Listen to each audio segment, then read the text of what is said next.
Bonjour et bienvenue pour la découverte d'un roman, d'une bande dessinée ou d'un manga. Et aujourd'hui, ce sera le manga Hunter x Hunter de Yoshihiro Togashi, qui comprend exactement pour l'instant 36 tomes, 36 volumes. Euh, J'en suis évidemment, j'ai tout, parce que c'est un manga que j'estime énormément. Comme j'avais expliqué lors de ma première vidéo, Euh, à l'époque, j'avais fait la collection, je faisais la collection de mangas, j'en ai eu énormément. Je ne vais pas tous les énumérer parce qu'il y en avait vraiment beaucoup. Bon, il y avait The Rookies, il y avait Slam Dunk, j'ai eu Noritaka, j'ai eu les One Piece que j'ai préféré arrêter, mais ça je vous expliquerai pour X raisons. J'ai eu les Naruto, j'ai eu les Shaman King, enfin bref, j'en ai eu énormément. Et j'ai préféré garder trois collections que j'avais expliquées lors de la première vidéo, c'est-à-dire les Great Teacher Onizuka, les Century Boys et Hunter x Hunter. Hunter x Hunter qui fut une de mes premières collections, car j'avais commencé en 98. Donc voilà, ça fait déjà 24 ans. C'était la première édition. Et j'avais tout de suite accroché. Vraiment, j'avais tout de suite accroché par rapport au personnage, par rapport à l'ambiance, surtout l'ambiance. Et puis, pour diverses raisons, c'était une découverte déjà du manga pour moi. Et, et puis je trouvais vraiment l'histoire originale.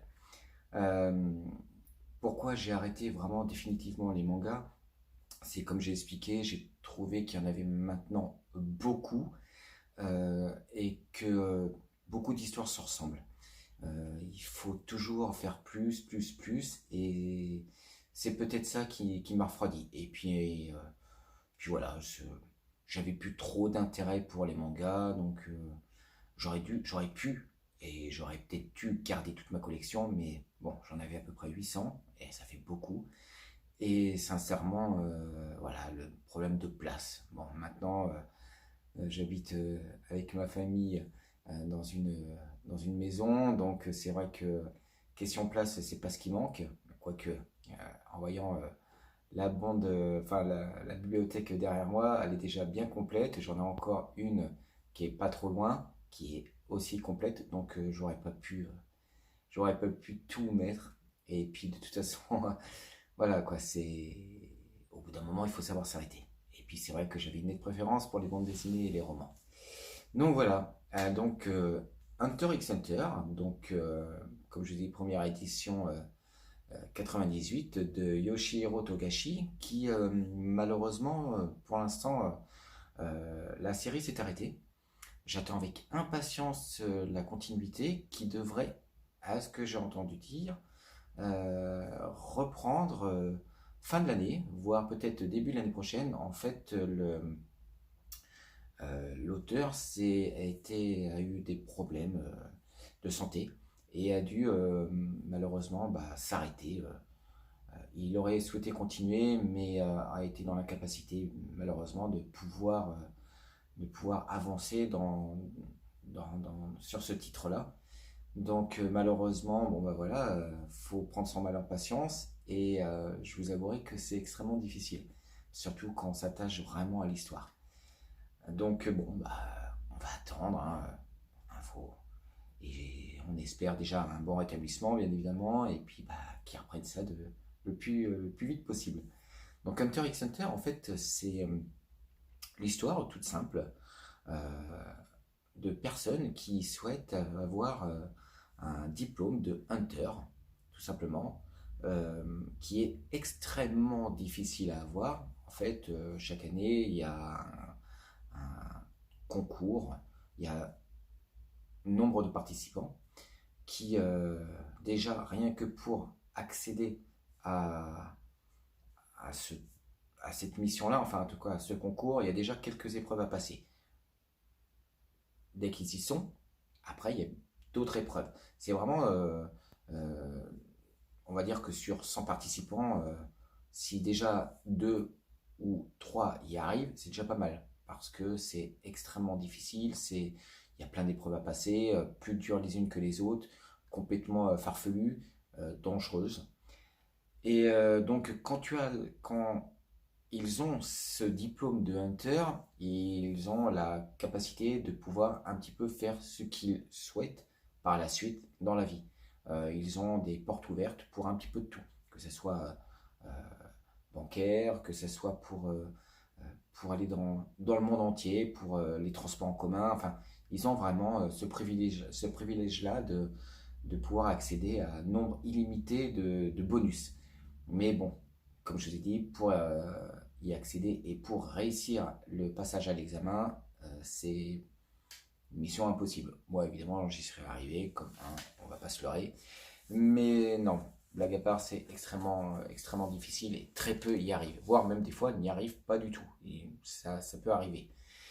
Donc, vous avez des personnages qui vont venir, bien évidemment, petit à petit dans l'aventure. Et le premier personnage que l'on rencontre, c'est Gon, donc Gon Frisk, c'est un jeune homme de 12 ans qui vit sur une petite île accompagné de sa tante sur l'île de la Baleine. Il vit malheureusement, ses parents sont soi-disant morts, en tout cas sa maman est décédée et son père il pense qu'il est mort jusqu'au jour où il apprend qu'en fait il est toujours vivant et que c'est un hunter professionnel réputé en fait dans le milieu et bah, il cherche à devenir en fait, Gon cherche à devenir hunter pour évidemment pour revoir son père et puis parce que c'est vraiment la seule possibilité qu'il a pour le retrouver. Mais ça, vous le verrez au fil de l'aventure. Donc, Gon finit par rencontrer d'autres personnages aussi attachants les uns que les autres. Donc, vous avez, j'espère que j'ai le tome. Donc, vous avez Kurapika, que je vous présente ici. Donc, Kurapika, c'est un jeune homme, pareil, 12 ans aussi, qui lui, en fait, cherche il cherche à devenir hunter pour retrouver le clan qui s'appelle la Brigade Fantôme, qui ont exterminé en fait tout son clan par rapport aux yeux. Parce que son clan, on, on- c'est comment dire, c'est pas un pouvoir, mais disons que quand ils s'énervent ou quand ils ont une émotion extrêmement forte, les yeux deviennent rouge écarlate, une couleur rarissime en fait, et qui est fortement intéressée par bah, les plus grosses crapules de ce monde, quoi. Et malheureusement, tout son clan a été exterminé à cause de ces yeux-là. Et Kurapika cherche justement à se venger de ça, et justement par rapport à la Brigade Fantôme qui a exterminé tout son clan. Donc il cherche à devenir hunter par rapport à ça. Donc on va pas en dire plus bien évidemment. Si vous avez la possibilité de lire le manga, je pense que vous allez vite vous attacher au personnage. Vous avez Kirua. Donc Kirua, c'est un jeune homme qui intervient un petit peu plus tard dans la série, je pense qu'au troisième album, je ne me souviens plus exactement, qui pareil, euh, lui il ne cherche pas réellement à devenir hunter, c'est qu'en fait il cherche à fuir sa famille. En fait sa famille est réputée est réputée dans le monde entier, on les appelle les Oldric. C'est une famille de meurtriers, de tueurs à gages. En fait, ils sont tous réputés, que ce soit du grand-père jusqu'à la petite sœur, voire même ceux qui s'occupent principalement de la famille, c'est-à-dire les majordomes, les femmes de ménage, tous ceux qui travaillent, en fait, ont cette capacité à pouvoir tuer. En fait, c'est vraiment des machines à tuer.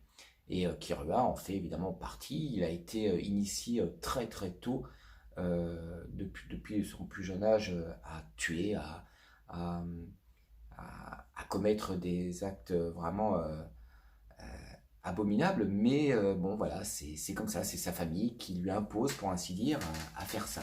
Et il décide en fait de s'enfuir de chez lui et de passer l'examen parce que en fait pour lui l'examen, tout le monde il en a entendu parler comme quoi c'était extrêmement difficile et puis bah lui il cherche à savoir si c'est vrai ou non, donc bah voilà, il y participe et il fait la connaissance de Gon qui deviendront par la suite les meilleurs amis au monde, et pourtant ils sont absolument rien à voir Enfin, ils n'ont rien en commun, quoi. C'est le jour et la nuit. Mais bon, voilà, c'est...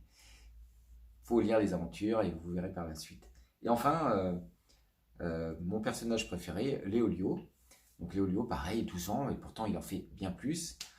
Garçon qui souhaite devenir hunter, en fait, tout simplement pour devenir riche, mais c'est ce qu'il prétend en fait dans les débuts. Et puis à la finale, on se rend compte il veut devenir hunter, bien évidemment pour devenir riche, mais pour les raisons il veut devenir médecin, un très grand docteur, pour en fait aider son prochain. Parce il s'est rendu compte que pour avoir les soins nécessaires, pour être hospitalisé, pour subvenir en fait à la santé de quelqu'un, il faut de l'argent. Et malheureusement, il a perdu son meilleur ami, faute de soins bien évidemment, mais surtout faute d'argent. Donc il cherche à devenir hunter pour passer ses examens justement de médecin, parce que bien évidemment les études coûtent très très cher, et en même temps pouvoir aider son prochain par la suite, quoi. Donc c'est un personnage que l'on va découvrir évidemment une grosse partie de l'aventure, je dirais les premiers tomes, et après il va un petit peu disparaître pour revenir vers la fin, vers le 34, 34e tome, je crois. Donc, et après, comme je vous ai dit, il y en a d'autres, je l'espère, qui vont arriver. Et je sais que j'attends avec impatience de voir exactement ce qui va devenir justement de ces quatre personnes sur la suite, quoi. Vous verrez que au fil des aventures, vous allez découvrir bien plus de choses, qu'à la fin de l'examen, il y aura d'autres aventures parce que il y a des pouvoirs, c'est des pouvoirs justement qui ne se répètent pas, comme beaucoup malheureusement de mangas où on arrive toujours un petit peu à la même chose.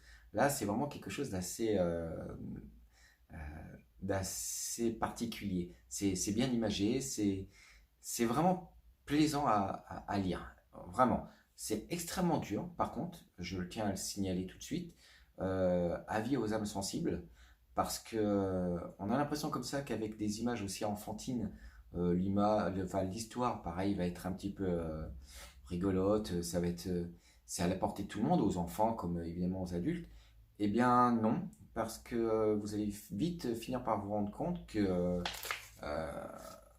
qu'au au fil de l'aventure, ça va être de plus en plus difficile, de plus en plus dur, assez macabre, même très macabre, beaucoup de sang, beaucoup de choses qui sont difficiles à voir. Donc ne vous laissez pas surprendre par cette image, par ces personnages aussi attachants les uns que les autres, car vous allez vite finir par vous rendre compte que c'est vraiment un monde cruel. Donc voilà. Bah écoutez, j'espère que ça vous aura incité à tester ce manga, qui est maintenant, comme je dis, très connu, et je pense qu'il y en a beaucoup qui l'ont lâché malheureusement parce que il n'y a toujours pas de suite. Mais comme je vous ai expliqué, normalement, fin de l'année, bah, de cette année ou voire début de l'année prochaine, ça devrait recommencer. Je l'espère sincèrement. Moi, en tout cas, je serai le premier à me jeter dessus, car je l'attends avec impatience. Donc voilà, écoutez, j'espère que ça vous aura plu. Si la vidéo vous plaît, faites un petit like, abonnez-vous. Bon, j'essaie de faire des vidéos évidemment dès que je peux. Hein, c'est pas facile en mélangeant famille, boulot et tout, c'est pas facile, mais j'essaierai en tout cas. Voilà, si ça vous plaît, n'hésitez pas à me le dire. Et puis bah, j'espère vous retrouver prochainement pour présentation et découverte de BD, romans ou un autre manga, si à vous de choisir ce qui vous plaît. Merci à vous, bonne journée et à bientôt. Bye.